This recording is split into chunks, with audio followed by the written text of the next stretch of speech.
Kawan-kawan biyen karo wong-wong ngoten niku. Nggih. Guyupi Pak nggih. Nggih. Aku ngerti lek panjenengan punya keistimewaan. Ya. Loh, ngene lho, Le. Petro Gareng Bagong, ya toh? Nggih. Itu tetap ada kelebihan dan kekurangannya jenenge menungso. Contonipun kados pundi, Pak? Iya kados panjenengan tuh punya kelebihan. Nggih. Dan ngerayu wong wedok sampean iki mesti pinter. Lho. Halus, pinter, ngono. Ya. Jadi ora yak-yakan. Duwe rasa. Sampeyan iki lek duwe umpamane ngeten duwe gandingan siji, ndak mungkin akan mendua. Boten, Pak. Ya, iya. Kula malah pati kurang dereng nate kampun wong wedok. Iya. Oh, wong katembian 22 wis rapi. Ya. Terus sing anu, Pak. Pati kurang terus sing nggih nguyuh tok. Tapi anu lho, Le. Nggih. Dalang ki lek manut omongane sesepuh, Nggih. harus ndang segera punya pendamping. Awake dhewe arep ngomongne kasepuhan, awake dhewe arep ngomongne tentang pernikahan. Lek awake dhewe urung lakoni kadang-kadang kaku. Oh. Lek umur 24 iki masaku wis dewasa untuk mencari seorang perempuan minangka jadi pendamping ngono. Ngaten iki, Pak. Iya no. Yo, saiki aku pengen terus suaramu. Lha iki sedih-sedih malah nungguh, Pak. Mboten napa-napa. Heeh. Engko Tak yo nungguh. dibawa lho sampean jumenengan apa? Ya sampean jumenengan. Bawane napa iku tak manut. Ya. Kelok yo kena, sendro yo kena, mengko diteruske ning ngene apa kuwi jenenge? Nang ngene apa kuwi jenenge duet yo kena tembangane. Bawa mawon, Pak. Bawa. Nggih. Apa? Mboten. Bawa mawon, Mas. Mas bawa, Mas.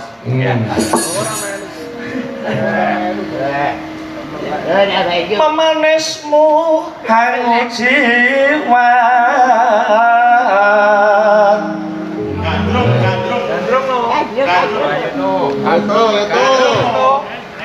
Agawe ruci tenggale.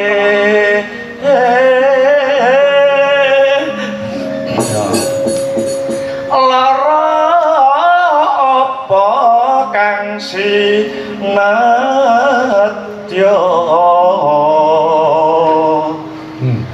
upama munduta romi. Aku seneng karo sampean. Seneng napa? Munggah ngene kok wis ngembang gandang gula lho ya wisan. Gula. Gudah kuwi pangkurno, Kang.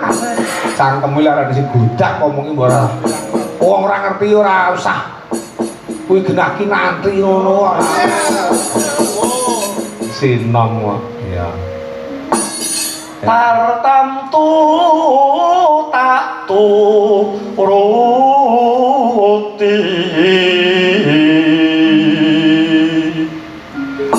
ibarat wong numpak prau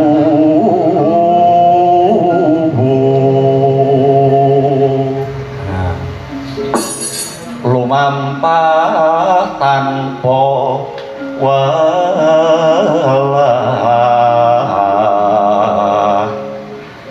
ing madyaning cala niti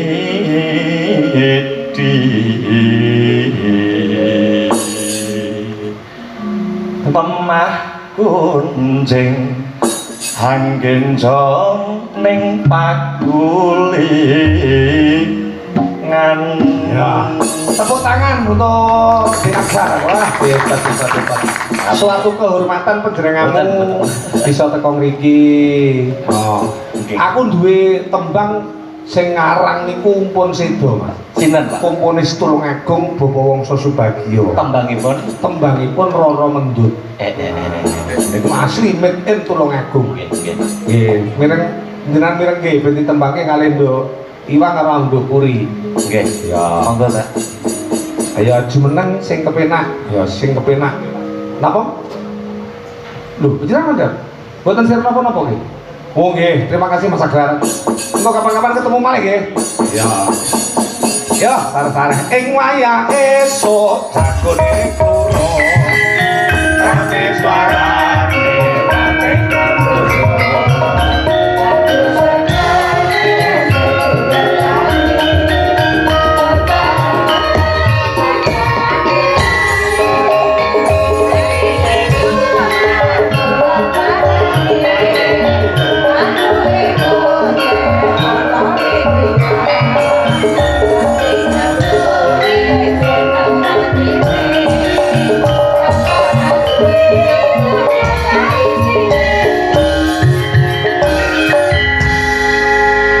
Mbuh kalian apa sing tak kandhake karo Dik Akbar, Mbak Puri sama Mbak Iwang. Ya iki Mesin Tulungagung Kendal Dulur.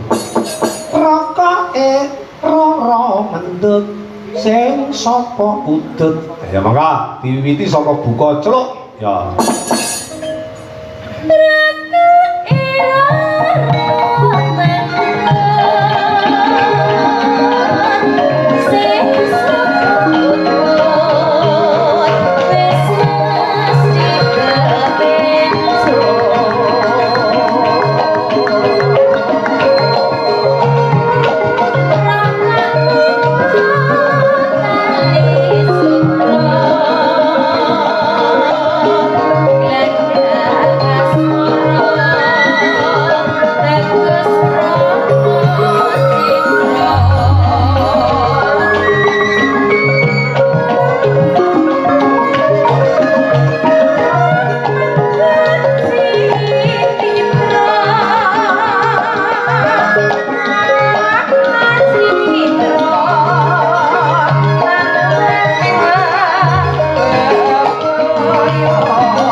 Dangdutnya dangdut Jawa loh mas.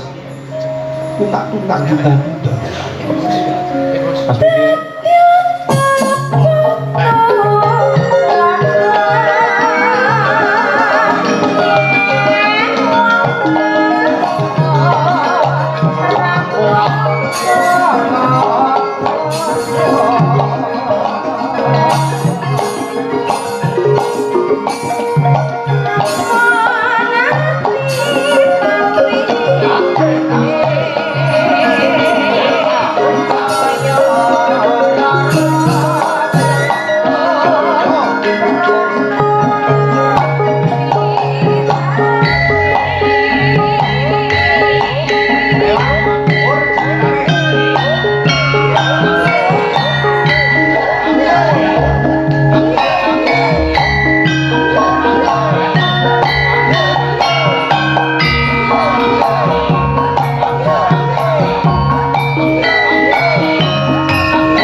Sing demen ki sair sing isor lho Kang.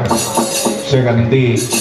Dadya tepo tulodo yen wong tresna ramung saka bondo. Amung ati pawitane kaya rara mendut prana citrane.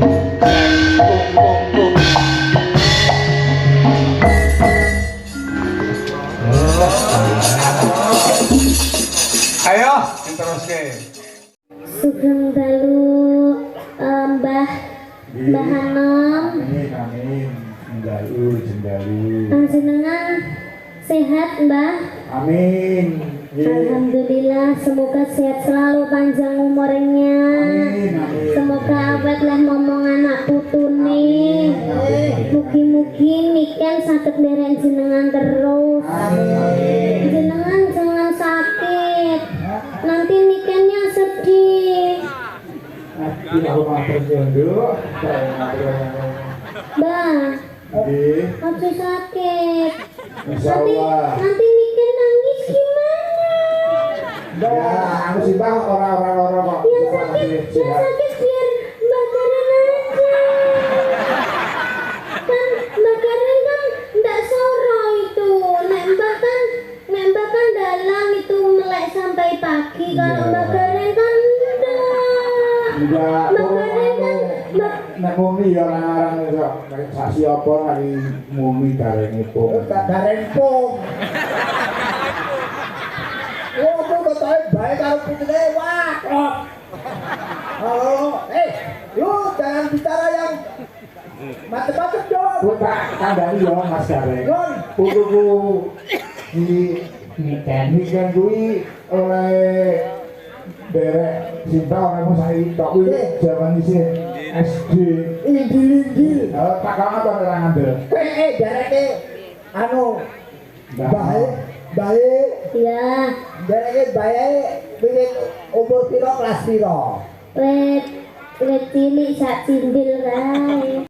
Ket kelas Ora 2 SD. Ora kuwi turunane Crurut apa jenenge kok Cindil iki lho. Ya sik inil-inil kae kok. Cek Kelas kelas 2 SD saiki 2 SMA. Wis tau nderek Mbah Hanom. Sudah. Ya kowe iki ora ketang sithik Mbah Hanom ki ya nyawabi marang kariermu. Mula ya ora ana salahe yen kowe tetep nderekke Mbah Hanom. Ya, ya aja mung Mbah Hanom tok, ya Mbah Bagong barang kuwi. Iya, kok Mbah? Loh, lah kuwi adike Pak Hanom ya, Mbah. Kowe aku ki apike iki aja Mbah ketuan. Om Diki. Emah. Ora. Kok emah ngapa? Ya kan nenek urutane. Nah. Iki Mbah Hanom, ki Pak Bagong, terus kae Dik Bayu. Kembali sodi. Kemana Dek Bayu? Urut, Mas. Aja Dik. Ya Mas Aja kok. Dik. Dek Nani. Ya Mas Bayu. Wah. Mas Bayu ke mau sempet tak prank lho Pak De. Napa? Jam 10 lah kok ngirim Sherlock to. Lah terus jam Ya kan? 10 ki lagi ngirim Sherlock. Lagi ngirim Sherlock 10 bengi iki. Lah kok jawabmu piye? Lah jawabku kan lek ngirim Sherlock kan yo mbok ket mau awan gitu. Lah jam 6 ki aku ki wis tekan kene Pak De ceritane. Jam 6 sore kan wis tekan kene. Terus aku jam 10 lagi dikirim Sherlock aku yo ngomong lek aku rong budal ngono.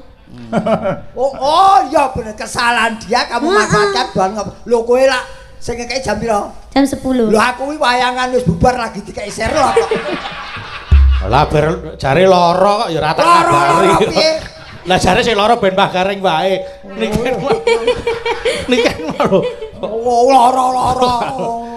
Wong senengane yo. Nek alhamdulillah Mas Gareng pun sowan, Mbak Niken wis sowan. Nggih. Iki pancen wis diantu-antu. Heeh. Angger nduk Niken sing bintang tamu ngerti ora Mas? HP iki kaya antene kae lho. Wis tingkat-tingkat. Wis rolas. Oh iki streaming kabeh to? Iya. Anu le nduk Pak De ora iso mampir ngomah iki langsungan ning kene ya. Aku ora iso mampir ning Ngadirojo. Moko jare diarep-arep lho jane. Pancen sengaja mboten kula ampiri. Wis Mergo ditani. diarep-arep ya diburi-buri aku gelem. Ha iya. Wis ditani tangga-tangga barang ya. Maksamu tagih utang kowe. Jane wis meh nglumpuk kabeh kari mangkate to ya kan. Ngenteni angkutane dadi. Ketoke Nggih. Mbahmu anom ki sajake wis ora seneng tak eloni rasane. Piye. Iya kayake wis risih kok ya. Lah ki ngono ki piye? Ya ora apa-apa ta, ben tak eloni ae. Berarti Mbah Nom ki seneng lek dieloni wong ayu-ayu ora koyo sampeyan. Melu Mbah Nom nganti tuwekmu kaya Darsini ra apa-apa. Wes melu terus. Kok apa-apa nesu iki ngapa ta Lah jane? ya wong budar ora melok Wes disebut-sebut. ben aku mbok set tok. Wong aku sik seneng dereke Pak Nom kok kowe iso. Loh, kan karek Mbah Nom nyaman apa mboten jenengan balik dieloki kalih anu Mbah Gareng niki. Jane ya ewo pikiran. Lah, Nggih, bener nek ewuh. Ha wong liyane putih karo ireng kok kono coklat kuning dhewe kaya telek. Ha kaya ngono kuwi. Kaya ngono kok bolong. Kaya lele kuning. Jangan menghina nuwun sewu, jangan menghina telek.